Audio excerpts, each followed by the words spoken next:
उनको अहिले 4 जना छोराछोरी छन्। आमाको मृत्यु हुँदा सानै छोरी प्रतिमा 8 महिनाकी थिइन्।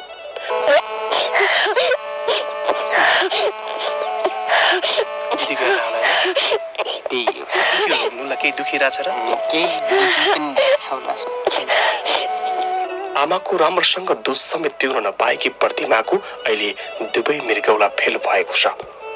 भगवान पनि कति धेरै निष्ठुरी बन्दो रहेछन् हेर्नुहोस् त। आज हामी प्रतिमाको भिडियो सामाजिक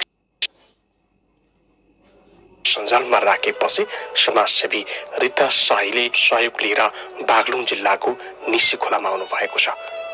आउनुहोस् प्रतिमाको उपचारको लागि सानो सानो यी सेवा मार्फत सहयोग गरौँ। सक्नेले हजारौं गरौँ, नसक्नेले 50 रुपियाँ मात्र भए पनि यी सानी अभागी प्रतिमाको लागि सहयोग गरौँ।